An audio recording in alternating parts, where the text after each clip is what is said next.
ज्यादा हिस्सा खा जाता है, कर्ज आता है तो तुम्हें बताता है, लाभ आता है तो खुद दबा जाता है। ऐसे मित्र के साथ पार्टनरशिप में आप क्या करोगे? मेरे वीडियो के बोलो व्यापारियों, जल्दी जाए यार, अब तो कैमरा सामने महाराज जी के सामने लगा हुआ मेरा कैमरा। छोड़ दोगे? अच्छा हाँ जल्दी जा, कोई भी उससे आपका बहुत कुछ निकलता है।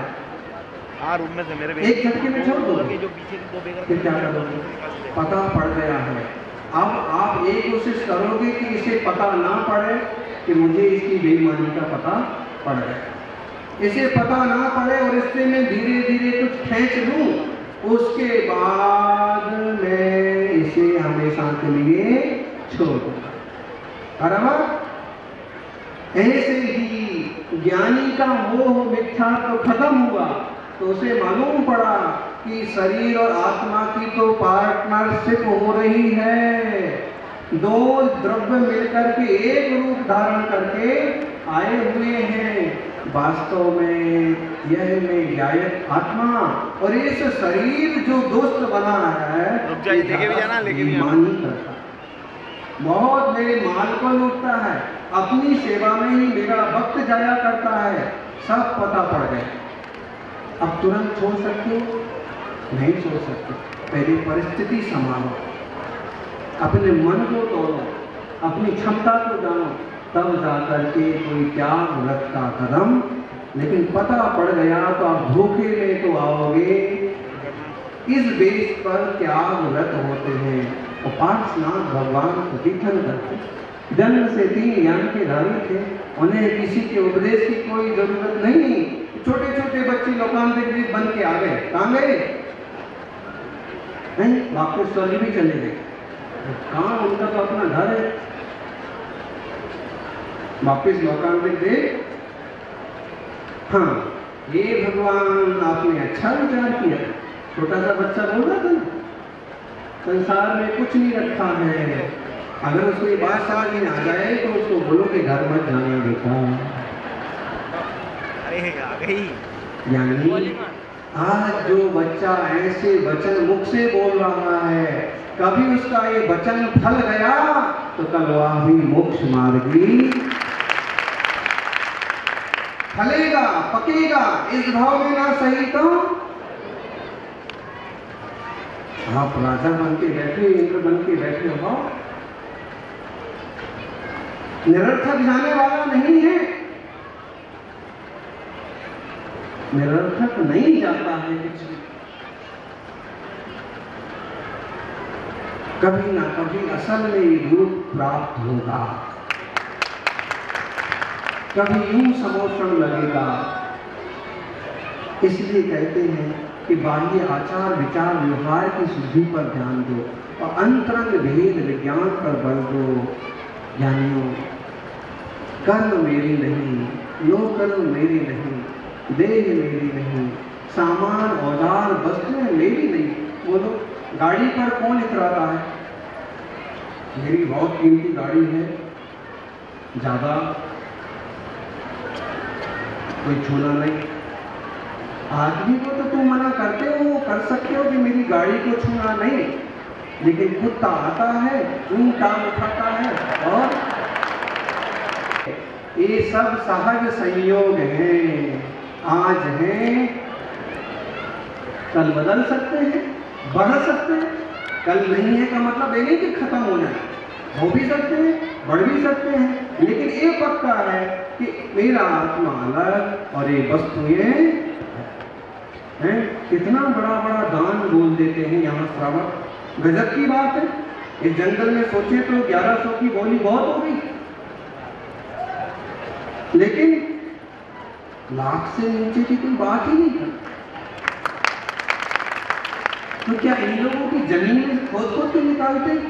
नहीं है, तो गाढ़े पसीने की ही कमाई, लेकिन ये जान लिया कि जो तीर्थ के उद्धार में गया वो मेरा, और जो मेरे भोग में गया वो दुनिया, वो दुख का कारण। इसलिए जितना लग जाए सो लगने है, तो पसीने की गाड़ी कमाई है, लेकिन उदार कहीं ना कहीं ज्ञान से आया है। दान भी होता है ना, ज्ञान से होता है। ये पदार्थ मेरे नहीं है, मौका आया है, देखो भाग्य में होगा चौगुना होकर के वापस आता।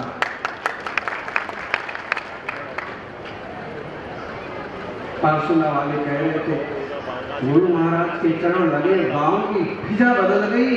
तपस्वी सम्राट जिस जिस गांव में गए उस गांव का रूप बदल गया। अब जिन लोगों ने उनकी आज्ञा पालन की होगी, जिनने उनकी आहारचर्या में खर्च किए होंगे, हैं, आज देखियो, कल उनके पास मिट्टी का घर था, आज 3 खंड का पूरा पक्का मान पड़ा है। मतलब समझो, मतलब यह है कि पुण्य भी ऐसे पकता है। पाप और पुण्य ज्ञानी दोनों में मोहित नहीं होता, लेकिन फिर भी ज्ञानी की दृष्टि जो होती है उसका थोड़ा सा विश्लेषण आज पार्श्वनाथ प्रभु की दीक्षा को प्रसन्न कर दिया। और इसलिए हे मनुष्यों, हे राजाओं, तुम्हें सौभाग्य मिल रहा है कि भेद विज्ञान तो सौधर्म महाराज भी कर सकते हैं, लेकिन इसका प्रैक्टिकल रूप करने की सामर्थ्य केवल मनुष्य है। इसलिए पालकी सबसे पहले मनुष्य, 7 कदम के बाद फिर विद्याधर राजा उठाएंगे। और सौधर्म महाराज की भी महिमा अपनी निराली है। उसके बाद आकाश मार्ग से वे पालकी लेकर के वन तक जाएंगे। बोलिए पार्श्वनाथ भगवान के। अस्सिम लोई छादब्बाणी संतु तम जहा जियो अजियो पुद्गल धर्म अधर्म आकाश काल।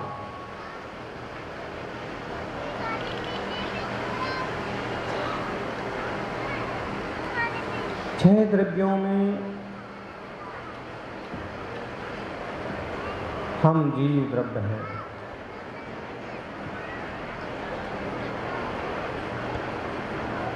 दुख पुद्गल को नहीं होता है, दुख जीव वेदन करता है। जीव अपने स्वभाव में रहे तो आनंदित रहे, विभाव में रहे तो दुखी।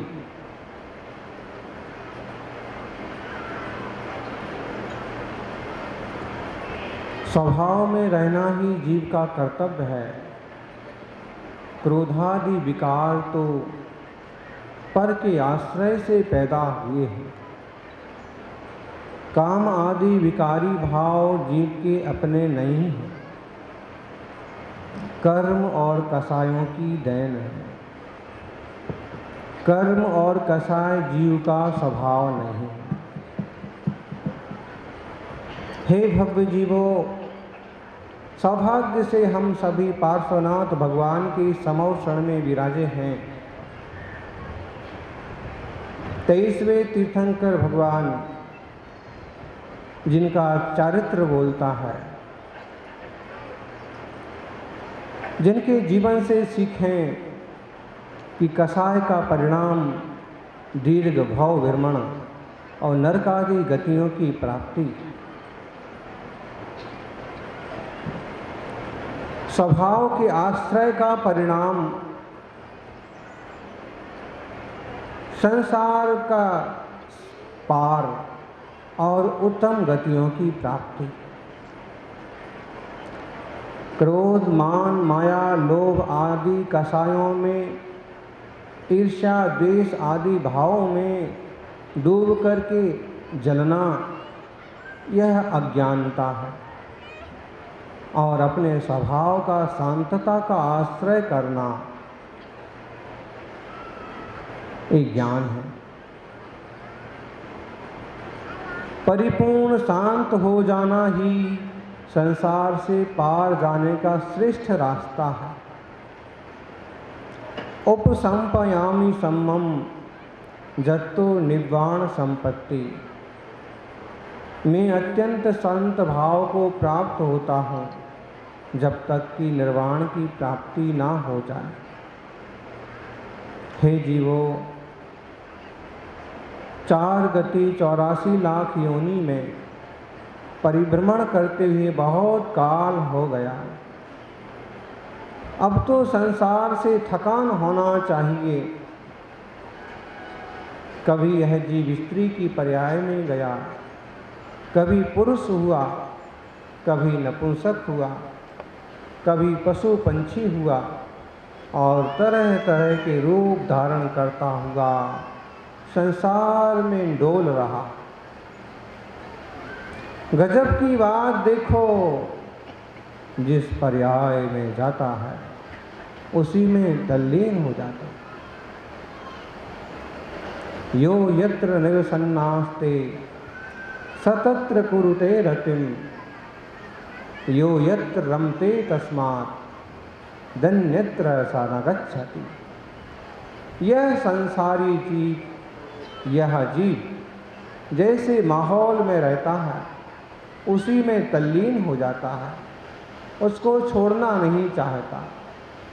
चाहे उसने नुकसानदायक रास्ता पकड़ लिया हो तो भी आसानी से छोड़ता नहीं है। प्रभु समझाते हैं, भो आत्मन जागो, पहचानो।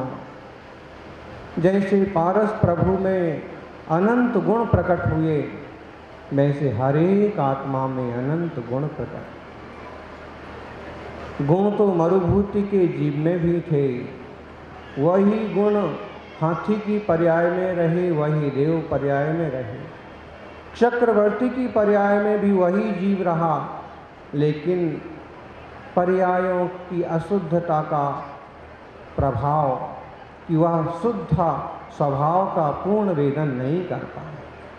लेकिन क्रम से विकास करता हुआ वह जीव पारसनाथ की पर्याय में पहुंचा और घाती कर्मों का नाश करके, अघाती कर्मों का नाश करके, परम वीतराग भाव का आश्रय लेकर के आज अरहंत सर्वज्ञ भगवान के रूप में आपके बीच में विराजित है।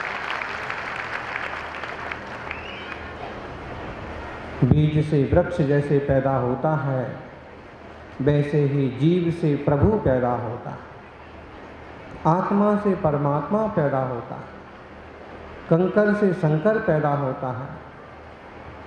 क्यों भूले हो अपने स्वरूप को? छोटे छोटे नियम देकर के भी गुरु तुम्हें तुम्हारे स्वरूप की तरफ जोड़ना चाहते हैं, धर्म से जोड़ना चाहते हैं। ज्ञानी आत्माओं, धर्म केवल बाह्य क्रियाओं में नहीं है। बाह्य क्रियाएं तो धर्म का आश्रय मात्र हैं, धर्म तो आत्मा के आश्रय से होता है। धर्म तो रत्नत्रय है, सम्यक दर्शन ज्ञान चारित्र, यह ही उत्तम परिपूर्ण धर्म है और यह प्रत्येक जीवात्मा का स्वरूप है। फिर हम मंदिर जाने को धर्म कहते हैं, वो झूठा है क्या? गुरुदेव की वैयावृत्ति को धर्म कहते हैं, झूठा है क्या?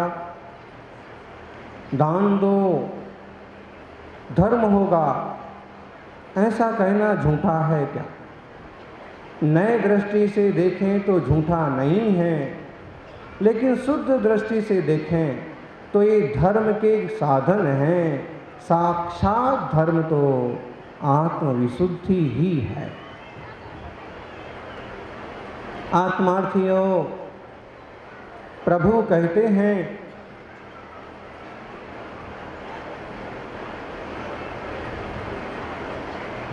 कम्मं सुहं सुशीलं, कम्मं सुहं कुशीलं, सो कम्मं चाभिहोदि सुशीलं, कहतं होदि सुशीलं, जं संसारं पवेशेगी। अच्छे कर्म करके तुम कहते हो कि मैंने सुशील किया, पुण्य किया, बहुत अच्छा किया, लेकिन ये पुण्य ही हुआ, धर्म नहीं हुआ। खोटा कर्म हो जाता है तो तुम कहते हो कुशील है, पाप है, दुखदायक है। सही है, लेकिन एक बात ध्यान दो, दोनों कर्म भी कर्म ही हैं, चाहे पुण्य हो चाहे पाप। जब तक हम कमज़ोर हैं, बहुत साधारण दशा में हैं, तब तक पुण्य का आश्रय लेते जरूर हैं, लेकिन पुण्य को सर्वथा उपादेय नहीं समझते। सम्यक दृष्टि ज्ञानी जीव की भावना ऐसी होती है कि प्रभु पूजा के योग्य हैं, इनकी पूजा से हमें पूज्यता का मार्ग समझ में आएगा। गुरु पूजा के योग्य हैं, इनकी सेवा से हमें चारित्र के मार्ग पर बढ़ने की प्रेरणा मिलेगी, और इसलिए समर्पित होकर के दान करो, पूजा करो। लेकिन मोक्ष का मार्ग, ये मार्ग का मार्ग तो है, लेकिन सीधा मोक्ष का मार्ग तो आत्मानुभूति ही है। निज ज्ञायक स्वभाव की तल्लीनता ही परम धर्म है, इस पर ध्यान दो। एदं मिरदो नित्यं संतुष्टो होदि नित्यमेदं एदेन होदि तिक्तो होदि तोत्तमं सुखम। भो जीवो, इस आत्मा में लीन हो, इस आत्मा का चिंतन करो, इस आत्मा में ही डूब जाओ। निश्चित अपनी आत्मा का आश्रय लेने से तुम परम सुखी हो जाओगे। अपने घर में बैठने वाला व्यक्ति जैसे एक तरह का सुख महसूस करता है, बाहर के दंगों से बच जाता है, वैसे ही अपना आश्रय लेने वाला और व्यवहार में प्रभु का आश्रय लेने वाला, गुरु का आश्रय लेने वाला पाप और कसायों से बच जाता। जग में होरी हो रही, बाहर निकले कूर, जो घर में बैठा रहे, काहे लागे धूर। संसार में तो होली हो रही है, कहीं वासनाओं की होली जल रही है, कहीं विकारों की होली जल रही है, कहीं ईर्ष्या की आग धधक रही है, कहीं बैर की चिंगारियां फूट रही हैं, कहीं कसायों का प्रदूषण हो रहा है।